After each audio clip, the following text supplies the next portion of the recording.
तो हम पहुँचे तुषार जी के घर गुड़ी पाड़वा सेलिब्रेट करने। उनका घर मतलब क्या बताऊँ, एकदम ड्रीम हाउस।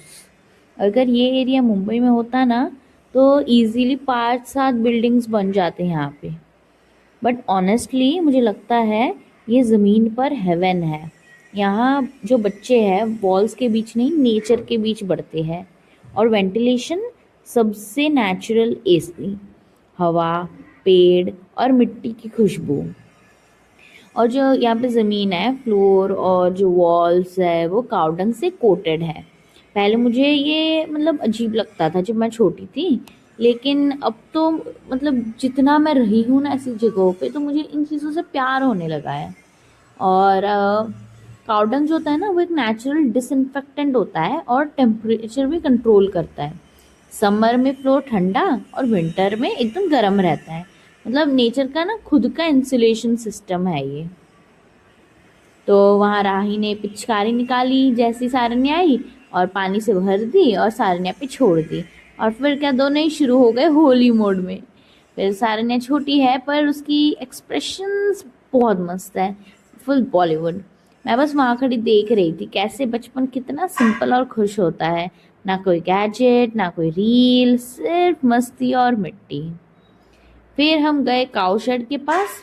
दो छोटी सी काव्स वहां बांधी हुई थी, बिल्कुल डरी हुई थी। तो हम आराम से प्यार से गए उनके पास से, और उनकी आंखों में ना इनोसेंस देखकर दिल मेल्ट हो गया। पता है काउस ना फेसेस रिकॉग्नाइज करती है और इमोशंस भी। अगर आप उन्हें प्यार से देखते हो तो वो एकदम काम हो जाती है। फिर थोड़े आगे गए तो राही ने कहा आओ आम तोड़ते हैं। और मुझे तो बस बचपन याद आ गया। मतलब जैसे हम यहाँ वहाँ रहे हैं पापा के पोस्टिंग्स की वजह से, तो काफ़ी सारी जगहों पे हमने ऐसे ना पेड़ से बहुत चीज़ें तोड़ी, जैसे तूतू खाए है बचपन में। फिर वो प्लम होते हैं ना वो खाए हैं, फिर अमरूद, ये सारी चीज़ें। तो इनके घर के जो पेड़ है ना राही के घर पे, वो इतने पुराने हैं, लगता है कितने जनरेशन से इनके नीचे खेला होगा।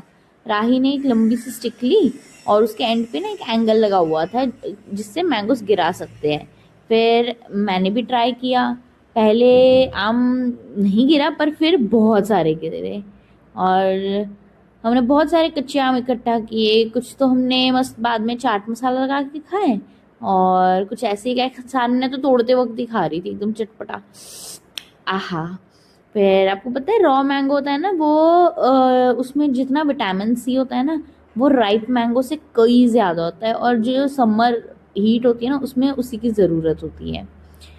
तो यहाँ पे इतनी गर्मी थी ना, तो ये खा के ना एकदम मस्त ऐसा सुकून सा मिल रहा था। फिर वापस जाते वक्त हम वापस वो जो काऊ के बच्चे हैं ना उनके पास रुके, और राही ने उनको पानी पिलाया और हमने खूब सारा प्यार किया। दादा आज जाना, थोड़ा वीडियो काढू ना थोड़ा। ये आपण ओले ओले करू, ये ओले। अरे पाणी पाहिजे बाळाला, पी पी।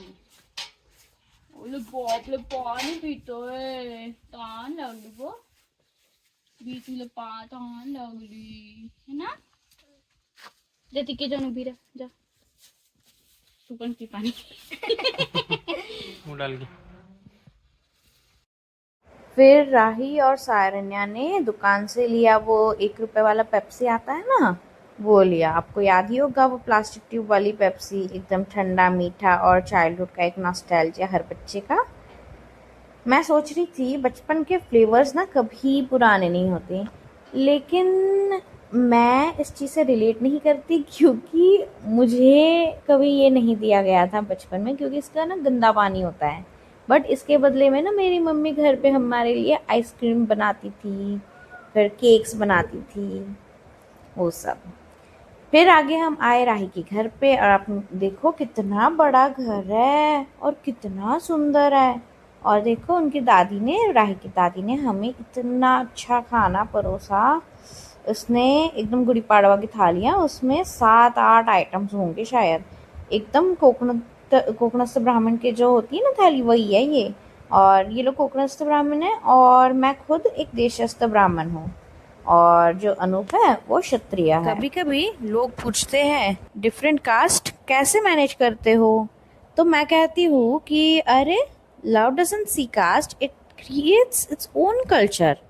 लेकिन ना मुझे अपने रूट्स पे ना काफ़ी गर्व है। देशस्थ ब्राह्मण जो होते हैं ना, वो महाराष्ट्र के सबसे पुराने ब्राह्मण कम्युनिटी मानी जाती है। और देश का मतलब होता है डेक्कन प्लेट्यू, इनलैंड रीजन के लोग। और वो मतलब स्कॉलर्स, टीचर्स, पोएट्स, एडवाइजर्स होते थे किंग के, जैसे कि संत ज्ञानेश्वर, रामदास। ये सब ना देशस्थ लीनिएज से आए हैं और इनका फोकस था नॉलेज और धर्म पर। और जो अनूप है वो क्षत्रिय लीनिएज से है, जो कि हमारे लैंड के प्रोटेक्टर्स और वॉरियर्स रहे हैं। करेज, लीडरशिप और प्रोटेक्शन ये उनका एसेंस है। जैसे कि जो छत्रपति शिवाजी महाराज थे ना, उन जैसे हीरोज ने बताया कि एजुकेशन और ब्रेवरी ये दोनों मिलके ही तो देश बनाते हैं। तो इस बात पे मैं कहती हूँ कि हम दोनों का मिक्स है ना, वो एकदम परफेक्ट है, शिक्षा और शक्ति। और ऑनेस्टली आज के टाइम पे ये सब अलग अलग करने के लिए नहीं, समझने के लिए है कि हर कम्युनिटी ने कुछ वैल्यूएबल दिया है हमारे कल्चर को। फिर हम आए फार्म की तरफ और राही ना मजाक मजाक में सारिन्या को डरा रहा था और मैं ऑब्जर्व कर रही थी। पहले तो सारिन्या डर के रो जाती थी, लेकिन इस बार ना वो सीधा वाह ऐसे बोल रही थी, तो मुझे इतना प्राउड फील हुआ। मैं मतलब सारिन्या को यही सिखाती हूँ कि स्कैर्ड फील करना ओके है, लेकिन रिएक्ट करेज से करो। ज़िंदगी में हम सबको कोई ना कोई राही मिलता है जो हमें चैलेंज करता है, और वही हमें स्ट्रॉन्ग भी बनाता है। बेबी तू सकाळी आंघोळ केलेली, किती वेळा आंघोळ करणार आहे तू? दादा आंघोळ करणार आहे, दादा पण नाही करणार आहे, डॉक्टरने सांगितलं नाही करायचं. नहीं मम्मा पर नहीं, अपन बसून फक्त बघायचं.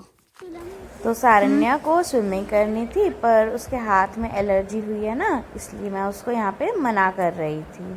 डॉक्टर ने मना किया था ज़्यादा मत भीगना है इसलिए। तो वो पूछ रही थी राही या मैं करने वाले हैं क्या, तो मैंने बोला नहीं, हम भी नहीं कर रहे हैं। फिर राही चला गया घर, तो हम तीनों, मैं, अनूप और सारन्या, हम खेलने लगे पिट्ठू। बताओ किसने किसने खेला ये गेम? अगर आपने नहीं सुना तो बता दूँ, इसमें ना एक टावर बनता है छोटी छोटी पत्थरों का, और बॉल से उसे गिराना होता है। जो टीम टावर गिरा के बिना आउट हुए फिर से बना लेती है ना, वही जीत जाती है। तो हम खेल रहे थे और मैंने फर्स्ट ट्राई में टावर गिरा दिया, तो अनु बोला चीटिंग, और सारे ने रेफरी बन गई थी। इतनी हंसी हुई कि टाइम का पता ही नहीं चल रहा था। और ना आपको पता है, चाइल्डहुड गेम्स का ना चार्म एकदम अलग ही होता है। कोई स्कोर बोर्ड नहीं, कोई ऐप नहीं, सिर्फ टीम वर्क और मस्ती। और पता है नेटवर्क के लिए ना यहाँ वहाँ भागना भी नहीं पड़ता, सिर्फ बॉल के लिए भागना पड़ता है।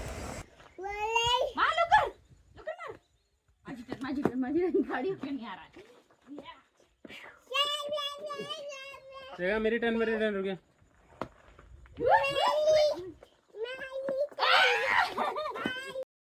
सारन्या को मैंने आज पहली बार पिट्ठू सिखाया। पहले तो उसको समझ नहीं आया क्या करना है, लेकिन जैसे ही उसने बॉल उठाई खुद से और पत्थर गिरे हुए देखे, तो उसके चेहरे पे ना एक स्पार्कल ही आ गया। फिर वो सीख ही गई थी खुद से।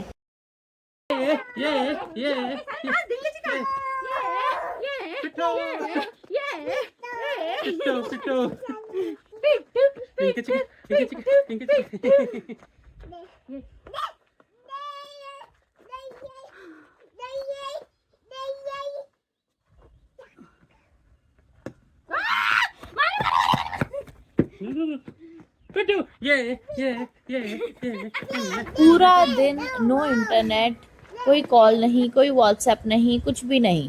पहले मुझे लगा अब क्या करेंगे, लेकिन फिर रियलाइज़ हुआ कि it was the most peaceful day we had in months.